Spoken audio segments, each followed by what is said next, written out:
여러분, 요즘 사람들의 이야기를 들어보면요, 가장 많이 이렇게 들리는 단어 중에 하나가 외로움이랍니다.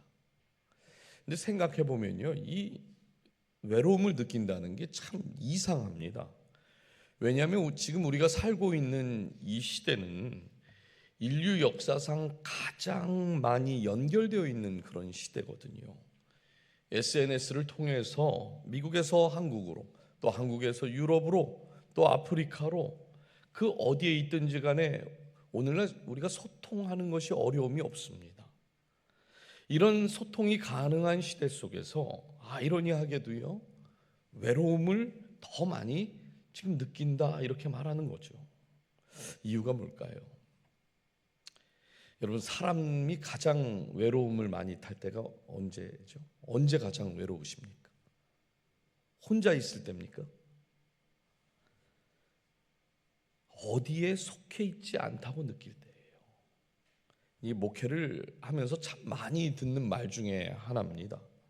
목사님, 저는 어디에도 속한 것 같지 않는 그런 느낌을 받을 때가 참 많아요. 사실 우리는 어딘가에 참여하고 있고, 또 이렇게 교회에 와서 예배도 드리죠. 모임도 참여하고, 사람들을 안 만나는 것이 아닙니다. 근데 문제는 우리가 참여는 하고 있는데 여전히 밖에 있는 사람처럼 스스로가 느끼고 있다는 거예요. 전 교회에서요, 우울증을 좀 심하게 앓고 계시던 집사님이 계셨습니다. 목사님, 저는 집에 있는데 집에 없는 사람 같아요. 이 이야기를 참 자주 하세요.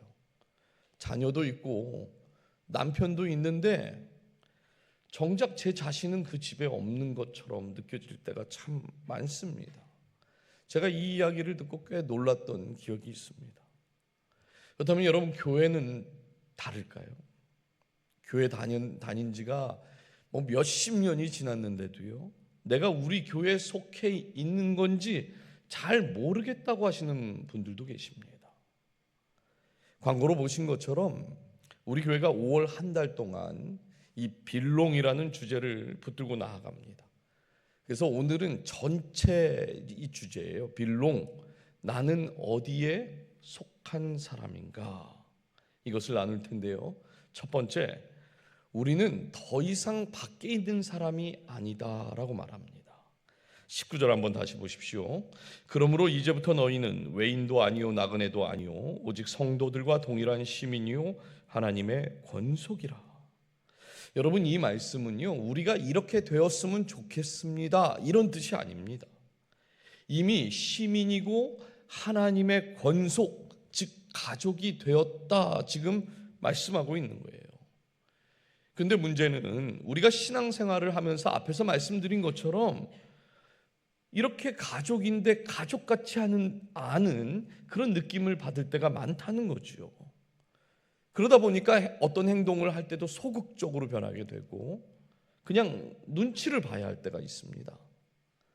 어느 정도 시간이 지나서 이제 그만 눈치 봐도 되는가 했는데 아직 아무런 변화가 없어요. 그러면 내가 여기에 속해 있기 힘들구나, 이런 생각 때문에 또 다른 공동체를 찾아서 떠나기도 하시고, 교회는 나오지 않고 그냥 가나안 성도로 머무르는 그런 시대를 우리가 지금 보고 있습니다. 근데 여러분, 당시 에베소 교회도요, 같은 문제를 가지고 있었어요. 에베소 교회 안에는 유대인과 이방인 그 성도들이 함께 있었는데 둘 다 서로를 사람 취급을 안 했습니다. 이 같은 사람이라고 보지를 않았어요. 당시 유대인들은 자신들이 선택받았다는 그 백성, 그 특권 의식 때문에 뭐 이방 성도들을 그냥 좀 무시하는 행동도 하고, 너희들 할례 받았어? 이렇게 물어보기도 하고, 이런 음식 뭐 이방인들이 먹는 음식 보고 그건 부정한 음식인데 먹으면 안 되는데, 이런 이야기들을 하는 거예요. 반면 이방인 교인들은 교회 안에 함께 예배하고 있지만 상대적으로 같은 교인이라는 생각을 하질 못합니다. 그래서 교회 안에 있는데 여전히 밖에 있는 사람들처럼 신앙생활을 하고 있는 거예요. 그러다 보니까 같은 교회 안에서 하나가 되지 못했습니다. 이런 상황 속에서 사도 바울이 지금 선언을 한 거예요. 너희는 더 이상 외인도 아니고 나그네도 아니고 시민이고 하나님의 권속이다, 이렇게 말했어요. 여러분, 이건 단순한 그냥 위로하기 위해서 말한 것이 아닙니다. 사도 바울이 왜 그런지를 네 단어로 설명을 하는데, 먼저 외인이라고 그래요. 크세노이라는 단어인데, 이 단어는 완전히 관계 밖에 있는 사람입니다. 그러니까 아무런 권리도 없고 아무런 연결이 없는 그런 존재를 외인이다 그래요. 그리고 나그네라는 이 말은 파로이코이라는 단어인데, 이건 밖에 있지 않고 안에 머물기는 합니다. 왔다 갔다 할 수도 있어요. 그런데 결정적으로 어디 소속이 되어 있지 않은 사람, 그런 사람을 나그네라고 그래요. 여러분, 이 부분이 너무 중요합니다. 왜냐하면 오늘날 꽤 많은 성도들이요, 교회 안에서 이 나그네처럼 신앙생활을 하고 있거든요. 분명 교회에 오고 예배에도 참석을 하는데 봉사도 어느 정도 해요. 근데 마음속에는 여전히 내가 진짜 여기 속한 사람이 맞나? 이런 생각을 가지고 나그네처럼 왔다 갔다 하는 것이죠. 그것이 바로 나그네예요. 세 번째는요, 오직 성도들과 동일한 시민이다. 시민이라고 그랬어요.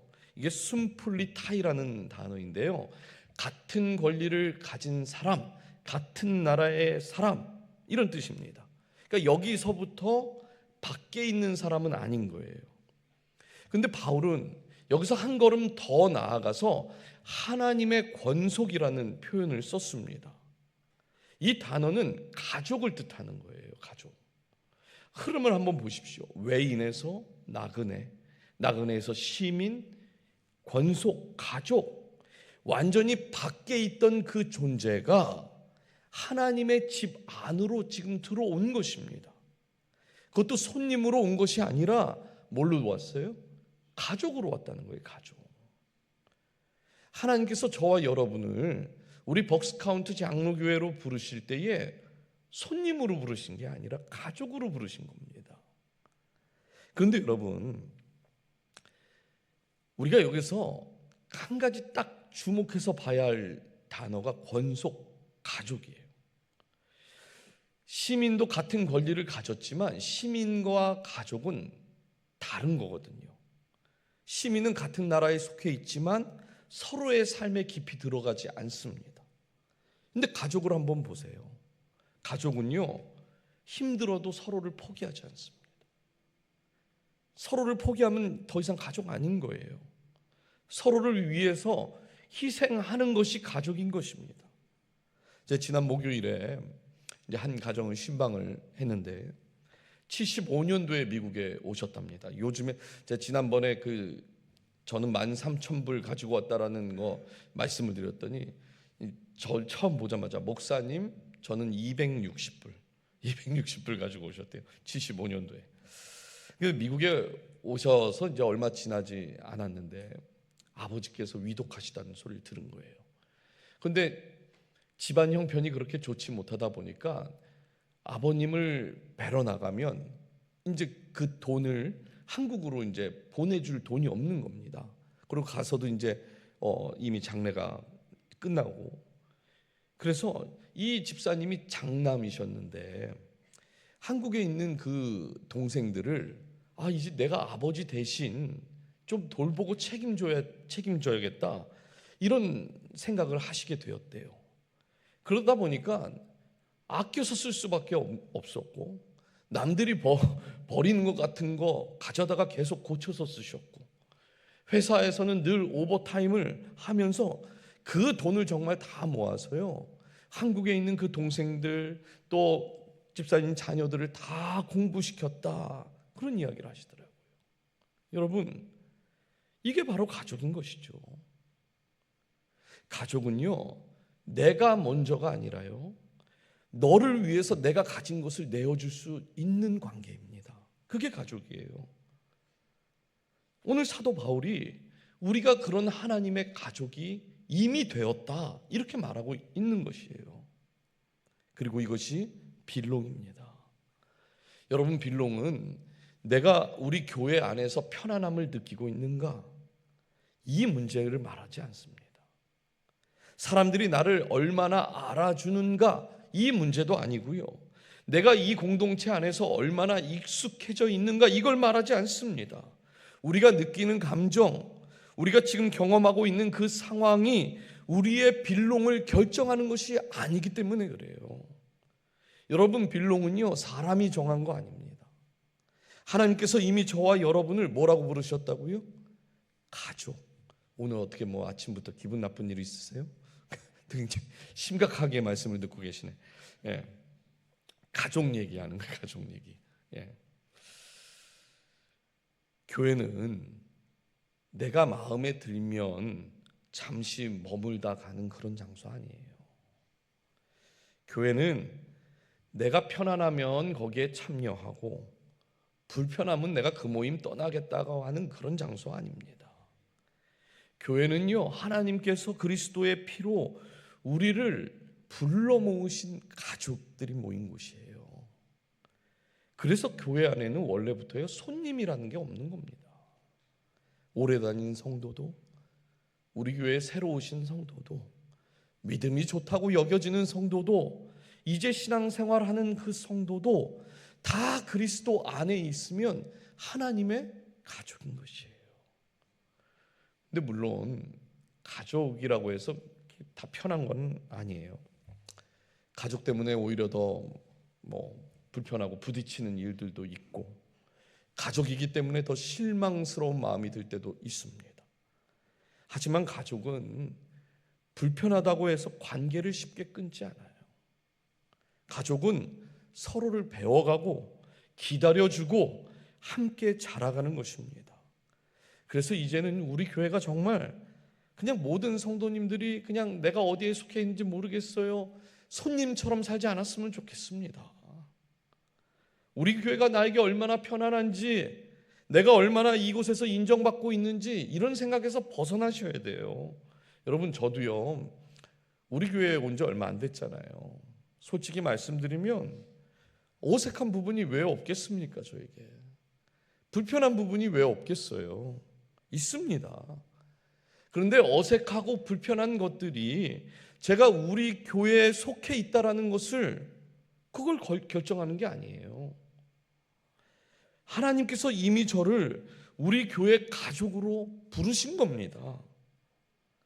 우리 교회에 더 이상 손님 없어요. 이제 손님 대접 받으려고 하지 마시고 가족 같은 삶을 누리셨으면 좋겠습니다.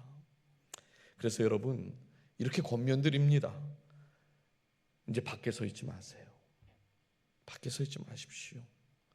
이미 하나님께서 우리를 가족으로 불러주신 그 자리에서 가족으로 살길 바라요.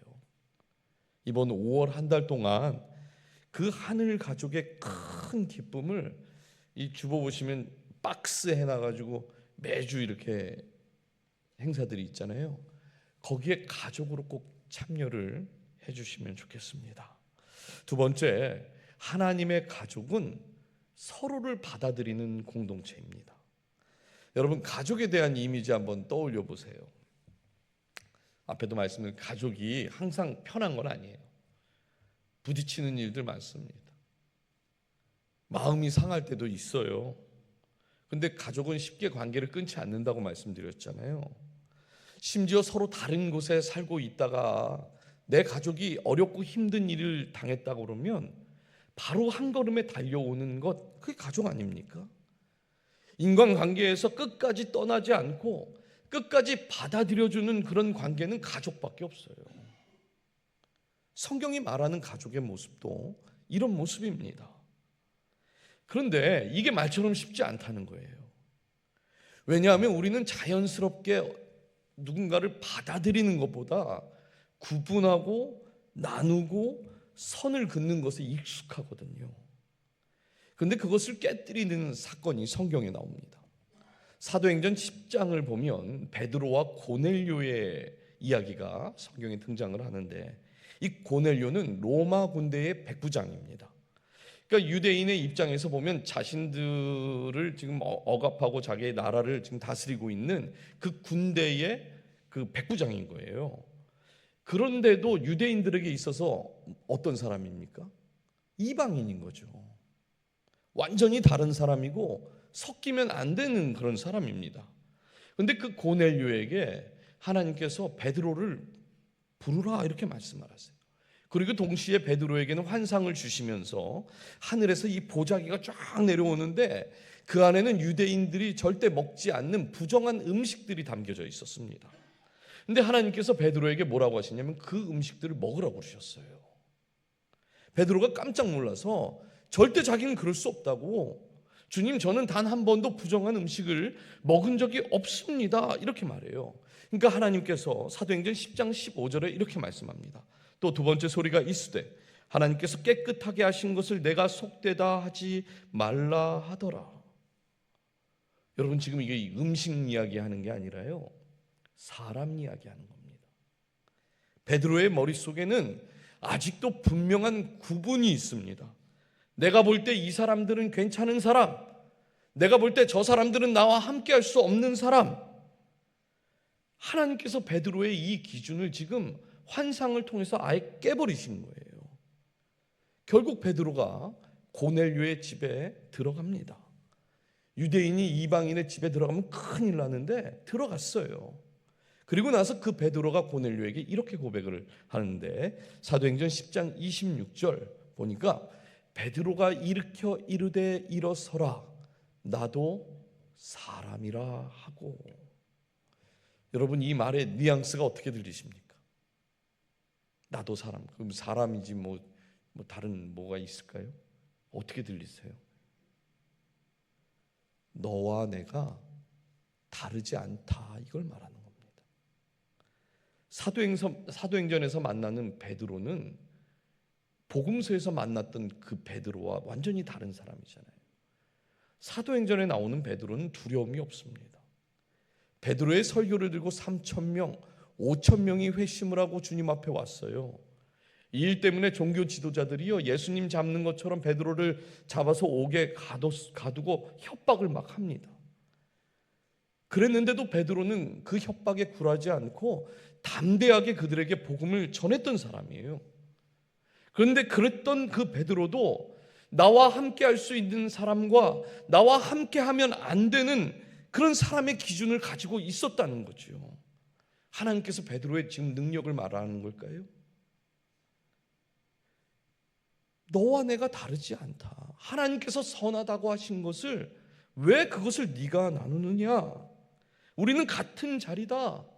그것을 깨닫게 되고 그 베드로가요 전혀 어울리면 안 되는 나랑 같지 않은 그 사람에게 지금 손을 내밀고 있는 것이죠. 여러분 갑자기 사람이 어떻게 이렇게 바뀔 수 있을까요? 어떻게 이렇게 바뀌는 걸까요? 꿈속에서 하나님께 한 대 얻어맞은 겁니까? 이유는 복음 때문입니다. 복음 때문이에요. 복음 때문에 베드로는 변한 겁니다. 예수님께서 나를 위하여 이 땅에 오시고 그 나를 향하여 어떤 일을 하셨고 나를 위하여 십자가에 왜 돌아가셨고 나를 위하여 그 다시 살아 오신 그 예수님 때문에 베드로는 변한 거예요. 만약 복음이 아니었다면 나랑 맞는 사람, 나랑 편한 사람, 나를 이해해 주는 사람, 이 기준을 가지고 사람도 만나고 관계도 맺으면 되는 것입니다. 복음 아니면 그렇게 해야 돼요. 제가 전에 교회에서요 20년 이상 교사로 섬겼던 분들을 뱅퀴트를 하는 그 행사가 하나 있었어요. 제가 앉은 테이블에 한 5분의 이제 교사들이 앉았는데 거기에는 최소 20년에서 이제 30년 안에 교사로 섬겼던 분들입니다. 근데 두 분 집사님이 목사님 재밌는 거 하나 알려드릴까요? 이래요. 저희는 이렇게 옆에 있는 분하고 저희는 교사로 20년을 함께 섬겼는데 10년 동안 싸웠대요. 10년 동안 성향도 다르고 교육에 대한 생각도 다르고 생각하는 것도 다르고 맞는 게 한 개도 없다는 거예요. 맞는 게 아우 진짜 지금 막 그냥 징글징글하다고. 그래서 제가 그랬죠. 아니 그런데 어떻게 20년을 같은 부서에서 섬기고 여기 와서도 딴 데 앉지 왜 같이 앉았냐고. 아이고, 세상에서 만난 친구라면 안 만나면 되는데, 안 보고 살면 되는데, 교회에서 그러면 안 되잖아요. 이렇게 얘기하는 겁니다. 여러분, 이것이 복음이 만든 관계이고 복음이 만든 변화인 것입니다. 집사님 말처럼 세상에서 친구 만났다면 나랑 잘 맞는 사람이랑 여행 다니고 맛집도 다니고 골프도 치러 다니고 쇼핑도 하고 다 나랑 맞는 사람들하고 하면 돼요. 왜 내가 내 돈 쓰고 내 시간 쓰고 일부러 불편한 사람들과 어울리면서 왜 살아갑니까? 이건 매우 자연스럽고 매우 당연한 건데 복음으로 만난 사람들은 그럴 수 없다는 거예요, 지금. 왜냐하면 복음으로 만난 가족은 편하기 때문에, 나랑 잘 맞기 때문에 함께 있는 그런 관계가 아니라 반드시 복음의 주인이 되신 그 예수 그리스도 사이에서 우리가 만난 관계이기 때문에 그런 겁니다. 예수님이 저 사람도 자녀라 하고 저 사람도 자녀라 하는데 나랑 안 맞는다고 그래도 저 사람도 자녀고 나도 자녀면 무슨 관계예요 도대체? 이 관계는 형제잖아요. 근데 그 예수님을 자꾸만 빼고 우리가 무슨 관계를 생각하니까 나랑 안 맞는 게 보이고 나랑 불편한 것들이 보이는 겁니다. 여러분, 다르기 때문에 만나게 하신 거예요. 다르기 때문에 더 배워야 하는 관계인 것입니다. 그래서 사도 바울이 로마서 12장 15절에서 이렇게 말하죠. 즐거워하는 자들과 함께 즐거워하고 우는 자들과 함께 울라. 사실 함께 즐거워하고 기뻐하는 것은 우리가 어느 정도 다 잘할 수 있습니다. 근데 함께 우는 거는요, 이거 절대 쉬운 일이 아니에요. 누군가의 아픔으로 내가 들어가야 되기 때문에 이거 쉬운 것이 아닙니다. 내 시간을 그에게 내어주고 내 마음도 내어주고 내 감정까지도 다 내어주면서 같이 우는 거, 이거 쉬운 일 아니에요. 그런데 지금 사도 바울이 뭐랍니까? 쉬운 일 아니라도 그렇게 살아야 한다는 겁니다. 왜요? 하나님께서 이미 우리를 하나님의 가족으로 부르셨기 때문에. 여러분, 빌롱은 내가 이 공동체에 속해 있는가 여기에서 끝나지 않습니다. 내가 지금 누군가를 받아들이고 있는가 여기까지 가야 돼요. 우리 교회 안에서 누군가의 가족이 지금 되어주고 계십니까? 누군가의 가족이 되어주셔야 되는 거예요. 가족은 서로를 밀어내는 관계가 아니라 서로를 받아주는 관계라는 것이죠. 마지막 세 번째, 하나님의 가족은 그래서 멈추지 않습니다. 제가 전에 교회에서 이제 청년부를 섬길 때 그 청년부의 비전이 멈추지 않는다는 거였어요. 멈추지 않는다. 그러니까 여러 가지 의미가 이 안에 있었습니다. 청년의 열정은 멈추지 않는다. 청년의 말씀 묵상은 멈추지 않는다. 청년은 선교를 멈추지 않는다. 이 뭐가 됐든 뒤에다 다 멈추지 않는다, 이거를 다 갖다 붙였어요. 하고 제 속으로 아이고, 비전 참 촌스럽네. 아니, 멈춰야 할 땐 멈춰야지. 무슨 청년이라고 그렇게 무슨 로봇인가? 이렇게 생각을 했었는데 묵상을 하면 할수록 이 비전이 너무 기가 막힌 비전인 거예요. 하나님의 가족은요, 멈추지 않는 공동체거든요. 성경을 보면요, 하나님이 세우신 공동체는 한 번도 그 안에만 머물러 있지를 않습니다. 이사야 58장 6절과 7절 말씀 한번 읽어주세요. 시작.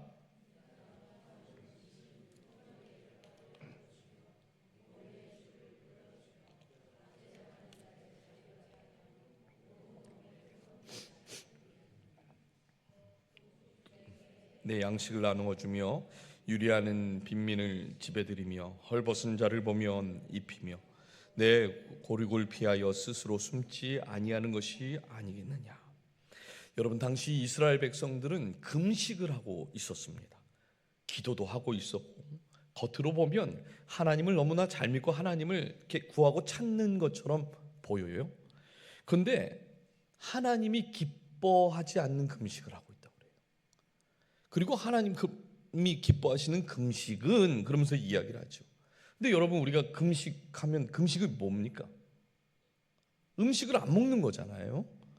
우리는 음식을 안 먹는 것이 금식이라고 생각하는데, 하나님이 기뻐하시는 금식은 6절과 7절에 이렇답니다.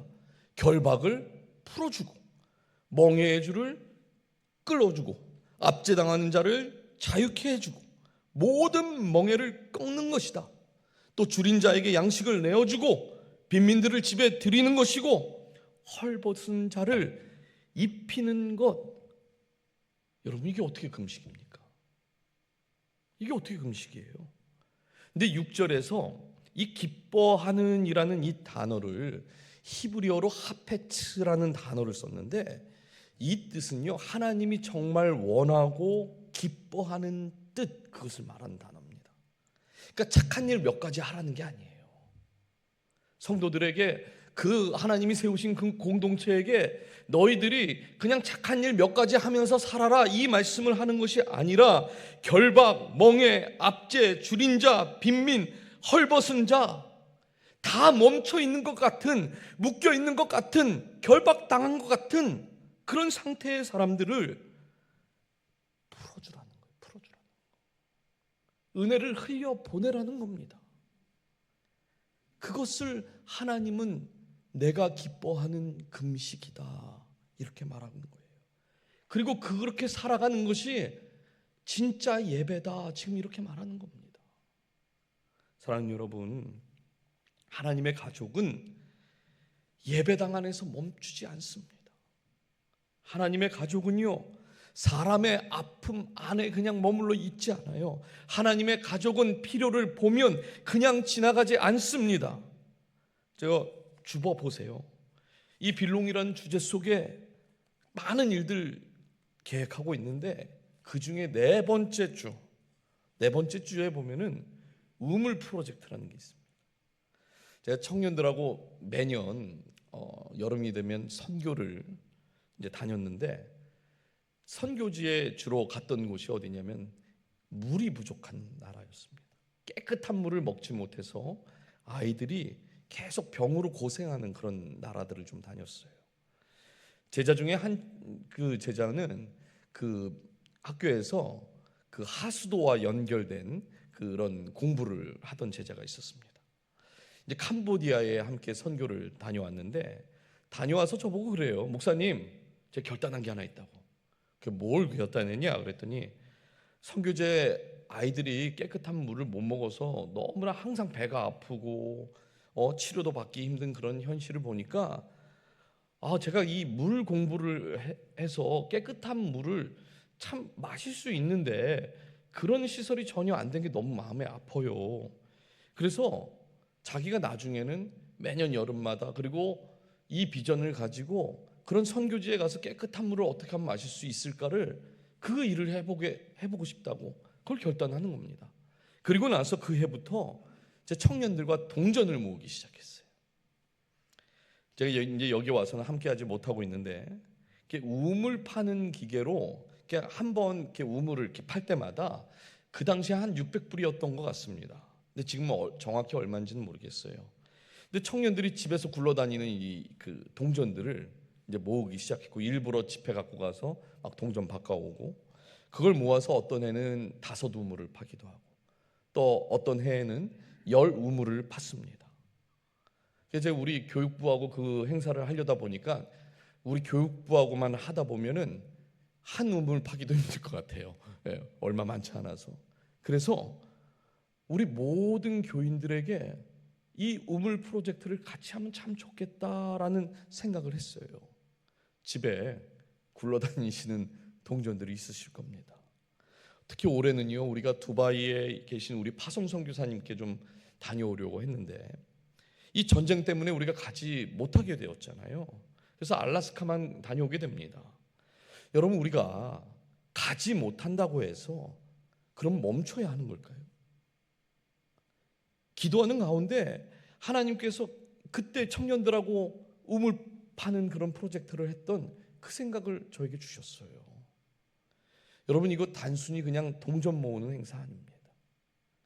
하나님의 가족이 멈춰 있지 않고 머물러 있지 않고 계속해서 흐르게 하는 훈련을 하는 것이에요. 내가 가진 작은 것을 나누고 내 시간을 나누고 내 마음을 나누는 훈련을 하는 것입니다. 왜요? 이것이 하나님이 기뻐하시는 일이기 때문인 것이고, 이게 바로 하나님의 가족이 보여줘야 하는 모습이기 때문입니다. 이제 말씀을 맺겠습니다. 사랑하는 여러분, 하나님께서 우리를 그냥 벅스카운티 장로교회 여기에만 그냥 머물라고 우리를 부르신 것이 아닙니다. 우리를 그냥 이곳에 가둬놓고 멈추게 하기 위해서 우리를 부르신 것이 아니에요. 우리가 어디에 속해 있는지 그냥 그것을 알려주기 위해서 부르신 것이 아닙니다. 저와 여러분을 먼저 창세 전에 선택하시고 주님의 백성 삼으신 이유는 오늘 이사야 말씀처럼 묶여있는 자들, 갇혀있는 자들, 결박당하고 그냥 힘들고 고통 가운데 있는 그런 자들에게 흘려보내라는 거예요. 그들의 묶임을 풀어주라는 겁니다. 그들이 결박당하고 고통당하 있는 것들을 풀어주라는 거예요.